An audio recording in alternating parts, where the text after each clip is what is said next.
Shalom, friends. Welcome to another Shiur in the Tanya, Sefer Shel Benoni, also known as the Likutei Amarim, written by Rabbi Shneur Zalman of Liadi. It's known as the book of the intermediate person, the Benoni, the average person, because we're speaking about the person who is neither a Rasha, an evil person, or a tzaddik, or a totally righteous individual.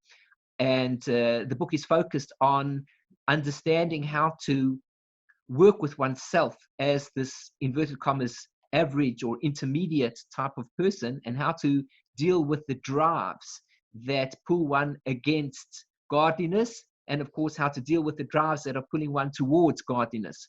I'm Eliyahu Shear from Chesed Ve'emet. You can find my site at www.lovingkindness.co. And we're using on the screen the actual text of the book called Lessons in Tanya, which is copyright to the Cohort Publication Society, and we're using it with their permission. You can buy yourself a copy of the book, or you're welcome to read it for free online at chabad.org. Just look up Lessons in Tanya and you'll have access to it. Everybody's able to follow with me. If there's anything that you don't, if there's anything that I'm translating and you want to take a look at the translation underneath to make sure I'm doing it correctly, or there's a better translation, of course, the translation here is beautiful. Please do follow along with the translation and the notes as we go through it. So at the moment, we got to chapter 6, and we actually ended off our last shiur on chapter 6, which has been discussing mostly the godly soul of the Jewish person. And we're now learning in chapter 6 about the animal soul. We're going to read the introduction together, and then we're going to discuss it and read through the material. So here's how it all works. In the previous chapters, the Alter Rebbe discussed the divine soul. It's 10 faculties, 3 intellectual and 7 emotional, and it's 3 garments by which it expresses itself, namely the thought, speech, and action of Torah and the mitzvot. So this is the first part that we discussed before. The godly soul consists of 10 faculties, which consists of basically 3 faculties of the intellect and 7 faculties of the emotions. The 3 intellectual faculties refer to the Chokhmah, Bina, and Da'at, also known as Chabad of a person. And the 7 emotional midot, the attributes of a person, relate to the Chesed, Gevurah, Tiferet, Netzach, Hod, Yesod, and the Malchus of the person. And we operate the godly soul using these 10 faculties, and we show the godly soul expressing these 10 faculties through 3 soul garments. And the garments are thought, speech, and action. The way that we think, the way that we speak, and the way that we act, especially, of course, when we're speaking about it now, as in a godly manner, that's expressing ourselves as godly individuals. When we think Torah, when we speak words of Torah, and when we do the mitzvot of the Torah, then we are involved in taking our godly soul and expressing it actively through these garments. We must remember that the garments of the godly soul are higher than the godly soul itself, because they allow the godly soul to express itself externally, which is very interesting, because as we're going to see in a moment, the animal soul does not work in that same direction. He explained that the garments of the divine soul are actually on a higher level than the soul itself, inasmuch as Torah and God are one, and that by clothing itself in these garments, by studying the Torah and by performing the mitzvot, the soul is united with God. Anybody who wants to know how to unite themselves with God, here is the answer. Think Torah, speak Torah, and do actions of Torah. And every moment that a person is involved in that, he is involved in uniting himself with God. As we're going to learn, and we've discussed it very briefly before, and we're going to continue learning it, that the idea is to become a Merkava for God. Many people know that one of the secret parts of the Torah is known as the Maaseh Merkava. There's also the Maaseh Bereshit, and there's the Maaseh Merkava, which means the action or the happening of the Merkava, the chariot of God. And actually, what we want to refer to on the highest level is that when we create a chariot for God, we are ourselves becoming the chariot for God. Just as it is that a chariot has no will of its own, but only performs the duty of the person who is activating the chariot, so too, when it comes to ourselves, we have to become chariots to God, which means when there are mitzvot to be performed or Torah to study or to think, we internalize that and we perform it externally. We become the ultimate chariot. When we are the chariot, when we have made the chariot, we are able to cleave to God. This is particularly true of Torah study, in which the soul both embraces and is embraced by the godliness contained in Torah. In chapter 6, the Alter Rebbe begins to discuss the animal soul. He explains that its structure exactly parallels that of the divine soul, as we learn in the book of we learn that Shlomo HaMelech said, the wisest of all men, teaches us that Zeh Le'umat Zeh asa ha'elokim. God makes everything opposite, and therefore, when we see that there is an element of greatness, of goodness, then we must expect that that same element of greatness and goodness is paralleled by its exact opposite, which is evil. It too has 10 faculties and 3 garments. Only, unlike the divine soul, the substance of the animal soul is Kelipah. And remember, we said that the Kelipah is the shell or the husk which surrounds the good inside it. Just like we have a fruit and we have an external part of the fruit and the internal part of the fruit.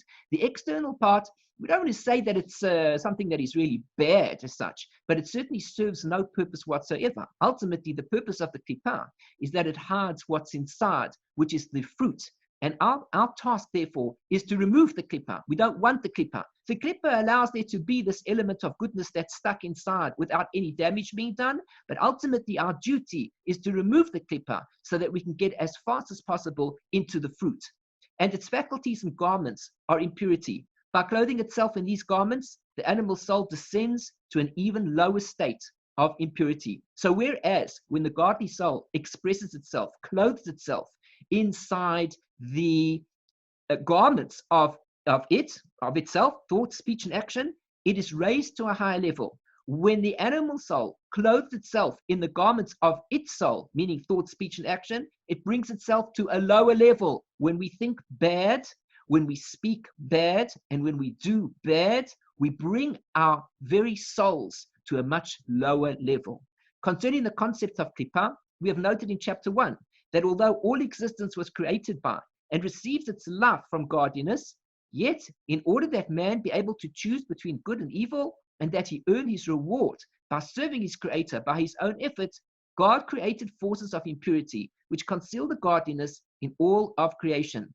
These forces are called Kelipah, plural Kelipot, and for those who are interested in understanding some of the terms, which is quite fascinating, that the Kabbalists speak about, but they never refer to the Kelipot using the word Kelipot, but in fact, they use the word Kali, because even saying the word Kelipot, which means the shell or the husk, this evil force that surrounds the good, by even pronouncing the word which represents evil, it brings into the world an aspect of evil. Just like the Torah, for example, when listing the names, when Hashem commands Noah to bring the animals onto the ark, he says to bring the animals that are pure and the animals that are not pure.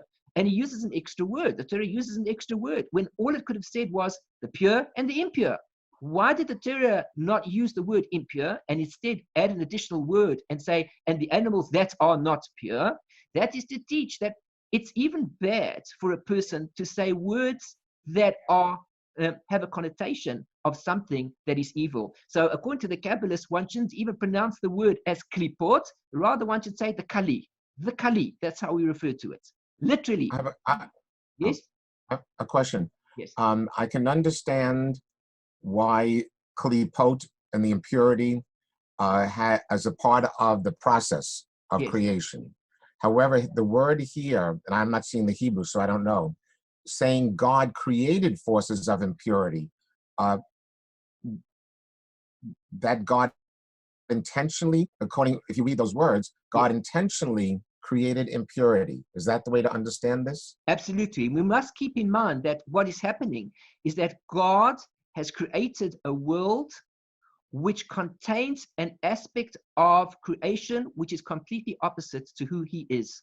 He, in his infinity, in his infiniteness, he has created an aspect of creation which goes against him.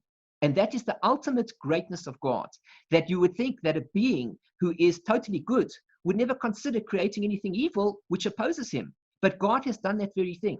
And when he creates us as human beings, likewise, he gives us free choice to rebel against him. He gives us the ability to insult him, as we discussed numerous times. So it is correct. He intentionally created a world which would experience the process of tzimtzum and hishtalshelus in order to create the aspect of evil in the world. Does that make sense to you? Yes, thanks. Okay, so this is what we're saying. He created this aspect of evil, and he wants us to fight against the evil in order that we can combat it, succeed in the war, and bring good into the world, which is his purpose in creation. He wants us to go through that test. That's ultimately what's happening over here. We're in the world to go through a test. We're not in the world to be on holiday, although we would like to. And the world is filled with good things. There are good sights to see. There are good things to hear. There are good things to touch and to smell and to taste, and so on and so forth. And God gives us all of these good things to enjoy. But if we seek the pleasure for the pleasure itself, then we have missed the purpose of the creation. The purpose of the creation is to bring godliness into a world that lacks an aspect of the revelation of godliness. We are going to do the duty of bringing godliness into the world where when we look around, we don't see the godliness. This is an amazing concept, because when evil happens, people say, well, where is God? But the reality is it's the opposite. God has intentionally concealed himself. He has intentionally made a world where there's an aspect of evil which is present. And he says to us, I want you as souls in bodies to bring down the good, so that your task is to bring down the revelation of what actually is there. God is present, but our duty is to reveal the presence of God through the study of Torah, through the fulfillment of the mitzvot, actions of goodness, kindness, prayer to Hashem, growing within ourselves, and interacting with each other in the best possible manner that we are able to.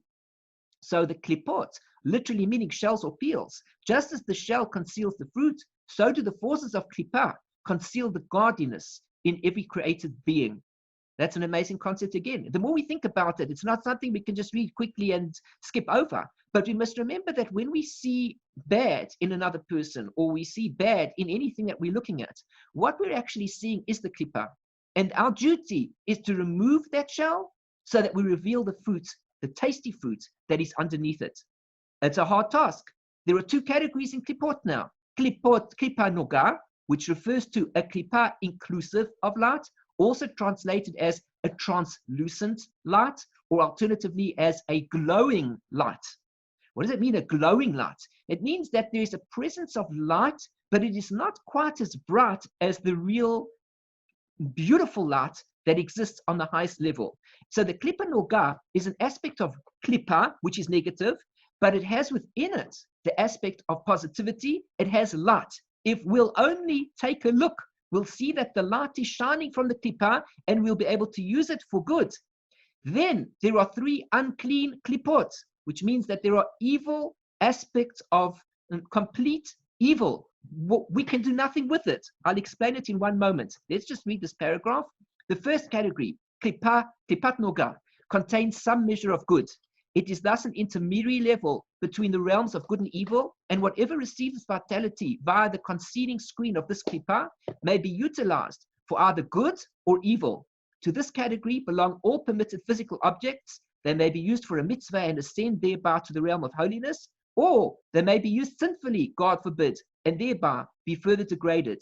I like to give an example of Kelipah Nogah as the very thing that we're looking at in front of ourselves. It's called a screen, or a TV screen, or a computer screen. It doesn't make a difference. A screen, a TV screen, is the ultimate aspect for us to understand exactly what Kelipah Nogah is. Because we can take the screen that is in front of us, and we can put onto the screen words of Torah. We can listen to a Shear. We can see a great teacher teaching and look at his face, a Rebbe, a Tzaddik, whatever we want to. We can take a look at these things through the screen that we have in front of us. At the touch of a button, there we can see greatness. We can see holiness. We can learn what is good. We can see acts of goodness and kindness. And we can learn from others and the world in general, beauty, goodness, and kindness. On the other hand, with the touch of a button, we can turn all of that to absolute evil. And we don't have to speak any further about that. Here we have the internet, and in front of us, at the click of a button, by changing a few letters in an internet address, we can bring ourselves to listen to a shiur, be inspired and be better. Or we can change those very same words, just a few characters, 7, 8, 10, 15 characters, whatever it is, and immediately be taken to the depths of depravity and evil. This is called Nogah. The TV screen is not bad.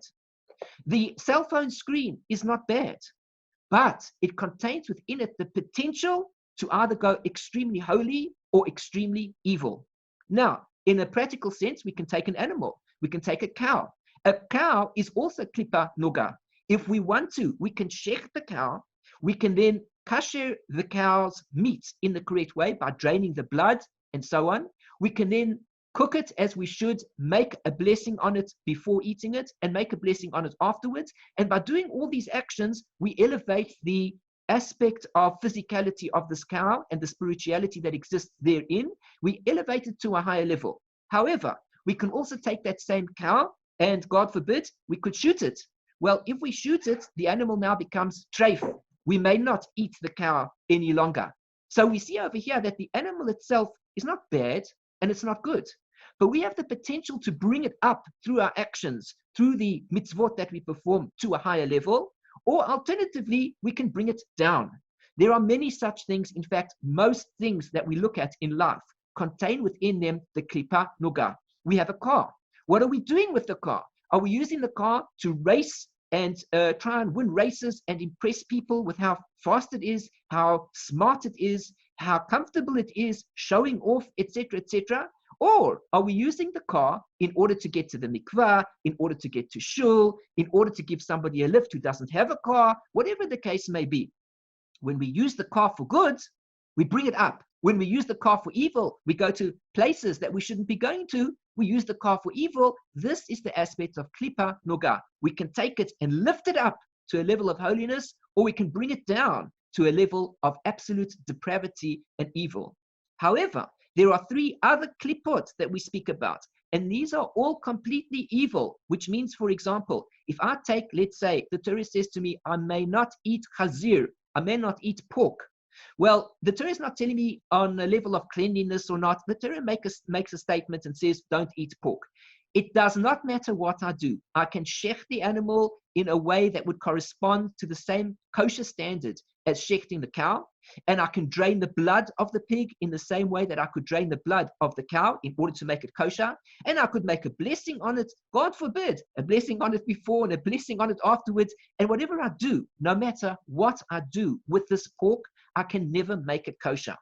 I must point out over here that later on in the Tanya, we are going to address this very issue, that there are certain categories of Kelipah which are completely evil, which are permitted at certain points in time. For example, if a person finds himself in a desert, let's say again, God forbid, and there's nothing else around except for a pig, and he needs to eat the pig in order to survive so that he'll be able to continue living, he'll find his way to society in a normal sense, and he'll be able to then keep Shabbos again, and he'll keep all the mitzvot again, then the pig can literally save his life. But the question that the Tanya will discuss over there, and we brought down, the Rebbe will discuss it also, he brings down a note over there discussing this issue, is whether or not by eating the pig, we classify the pig in that sense as the Kelipah Nogah. Because didn't I uplift it? It gave me life, and as a result of that, I was able to live and perform more mitzvot afterwards. But the Rebbe explains over there that there's a difference. There's a difference in what is called Kelipah Nogah and what's called Kelipah, and then the difference between something that is permissible and something that is forbidden. So there we will discuss in later detail that ultimately, although the pig will become permitted at that point in time in order to save a person's life, it does not necessarily mean whatsoever that it gets to the category of Kelipah Nogah, which means that through eating it, I uplift it. That the pig could be permitted to eat is a Torah stipulation, but it doesn't necessarily mean that the pig has inherited the quality of Kelipah Nogah and has gone to a higher level. It will still cause a stumbling block within the soul of the Jewish person.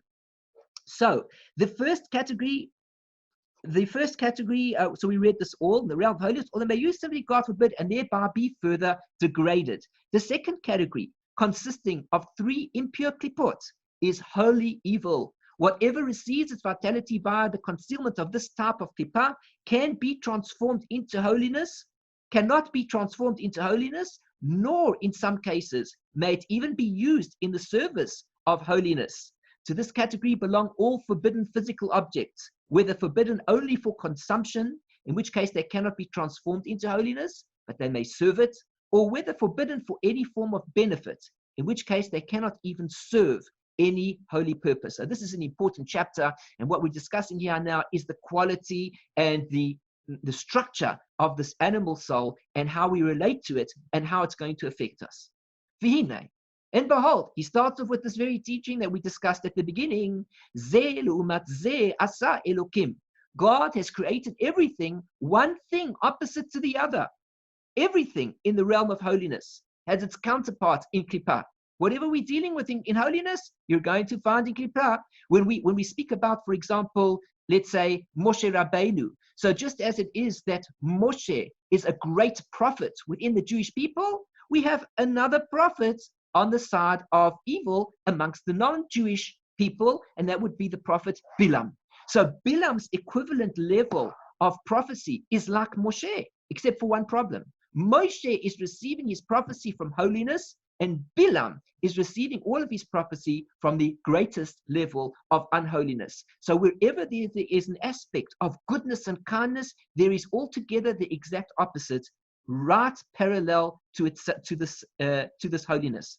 In our context, the animal soul, with its faculties and garments, is the counterpart in Kelipah of the divine soul with its faculties and garments.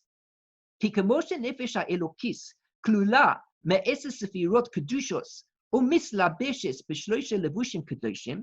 And just as it is that the godly soul includes within it the 10 sefirot of holiness, and it encloses itself into the 3 holy garments, which mean the thought, speech, and action of Torah and the mitzvot, kacha nefesh the Sitra Achra, so too the nefesh of the Sitra Achra. The Sitra Achra is another term that we use, which describes the realm of evil, the other side. Why do we refer to it as the other side? We refer to ourselves also that we have a front side and we have a back side, the hind part. And generally speaking, when we interact in ways of love towards each other, we interact from our front side. We're always expressive. People can see our faces and so on and so forth. And when we are not too happy with circumstances, we will turn ourselves away from the person that we're interacting with, as we're going to learn later on. And that's the backside. So with God himself, so to speak, there is this aspect also of the good side, in which we know that God's face is shining upon us and is happy and is filled with a smile. And on the other side, there is also this aspect of the Sitra Achra, which corresponds to that same level of holiness on the level of Tumah, on the level of impurity. And this comes from Miklipot Nogah. This comes from the translucent Kelipah, or the glowing Kelipah, Hamelubeshet B'dam Ha'adam. And this is included within the blood of a person. As explained in chapter 1, the animal soul is clothed in the blood and thereby animates the body. This soul too, Klula Me'esek Ketarim Z'misa'avuta. This is includes within it the 10 crowns of impurity. And he says over here, the faculties of Kelipah called crowns in Kabbalistic terminology. And this again goes back to what we were learning in the Derech Hashem, where the Ramchal was pointing out to us these 2 categories of the godly aspect of the soul, where there is a goodness to it, and then there is this negativity, which is really the animal soul. Always the contrasts, day and night, good and bad, and so on and so forth. Shehein Sheva Midos Ra'ot. And when we speak about these 10 Ketarim, which are impure, the 10 crowns, which are impure, we speak about these 7 attributes which are evil, 7 emotional traits. What makes them evil? These are this is the evil that's found in these traits, e.g., lust. Lust is the equivalent in Kelipah of the midah of chesed, which is kindness. So if we take kindness to the nth degree on the opposite side, what we actually get is lust. Lust is also kind. We're going out in this aspect of desire in the same way of kindness in a negative sense. Anger, which expresses the midah of gevura, strength. So whereas strength in a holy aspect refers to restraint and holding back from doing things that I shouldn't do, and so on and so forth, when I say gevura on the side of impurity, I speak about strength as being angry. So a person gets angry, he says, look, I'm a very strong person. Look at me. Look how angry I am. Look at me. Yes, that's gevura on the side of negativity. Boastfulness is the equivalent of Tiferet and so forth. Tiferet is beauty, and boastfulness is sitting as its counterpart. I'll give you an example. A person who looks after his body and he makes sure he's healthy, that's Tiferet. That's beauty, because that's the body itself. Tiferet is the body. Well, boastfulness corresponds to the negative of the body. For example, when a person becomes proud of his body, he sees the beauty in the negative sense, and everything becomes how important his body is, that turns into an aspect also of boastfulness. Look what I have. Look at how I look. Look at this, look at that. You see? So the Tiferet, which was beauty on the side of good spirituality, becomes boastfulness on the side of negative spirituality, and so forth. All of the 7 midot have their own opposites, which are expressed in a certain way. Habaos me'arba'a yesodos ra'im haniskarim le'el. And these come from the 4 foundations of evil, which we mentioned before. We'll recall that we spoke about there are four structures, four parts to creation. There is fire, there is air, there is water, and there is earth. These are the 4 elements. When we use these elements correctly, we uplift everything. But when we use the elements incorrectly, we bring things down. For example, fire brings to anger, and air brings to boastfulness, and the ground brings to laziness, because that's the person who wants to fall down to the ground. He's lazy, he doesn't want to really do anything. And water brings to pleasure. These are the 4 aspects of evil that are then represented within these 7 emotional traits. Spiritual entities have their elements as physical objects do. In this case, evil elements, since this is the soul of Kelipah. The seichel, then we also have the seichel, which is the intellect. Hamolidan, which gives birth to them. Hanechelach l'shalosh, which is divided into 3. Shehein chochma, bina, v'da'as. And these are wisdom, understanding, and knowledge. Makor hamidot, and this is the source of these midot, of these emotional attributes.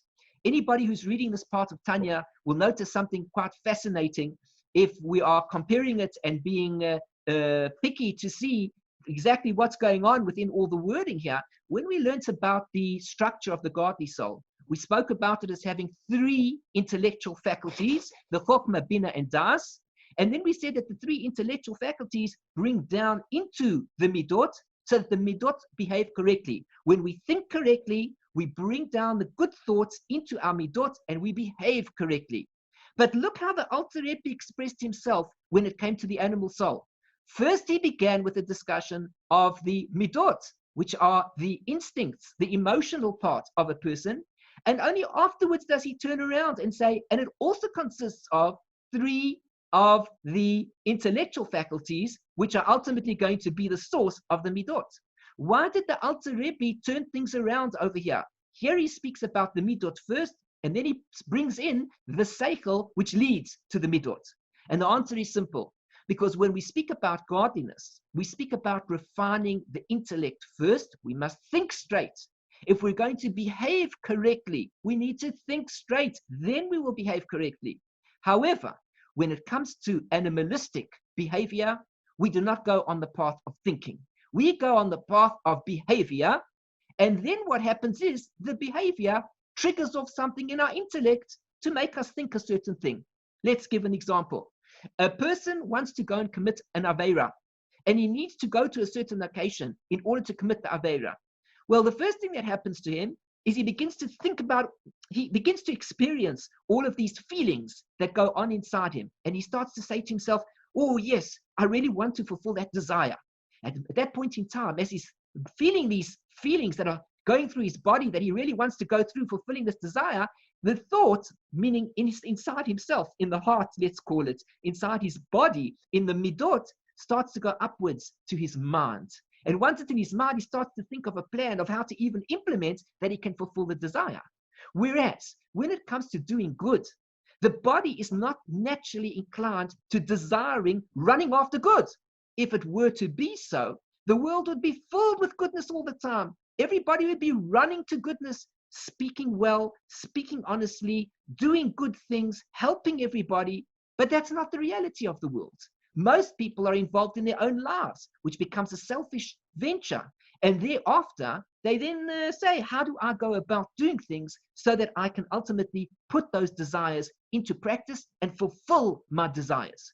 So therefore, when we come to goodness, we think, and then we bring the thoughts into the attributes. When it comes to the side of negativity, the side of the animal soul, what happens there is the midot begin to move, and there's an action going on. And the action then goes up to their minds and makes them think, how can they implement their ideas even further? Because the midas are in accordance with the measurements of the intellect, which means the person is behaving in a way that ultimately his actions will be based upon what is already inside his head without him actually thinking about what it is that he's about to do. So basically what happens here is as follows. Let us read this verse and then I'll describe it, this teaching. Ki ha'katan, a small child, choshek v'ohev devarim ketanim. The young child desires and loves small things, pechutei ha'erech, which are small in value. Lefi shesichlo katan v'katzar, because his intellect is small and it's small and tiny. La'asig devarim yekarim yoter mehem, in order to attain and grasp things which are more dear than these things. V'chein mitka'es, and so too he gets angry. Or mitkatzef, and he becomes filled with all sorts of types of anger, mitdevarim katanim, from small things. V'chein betifarot,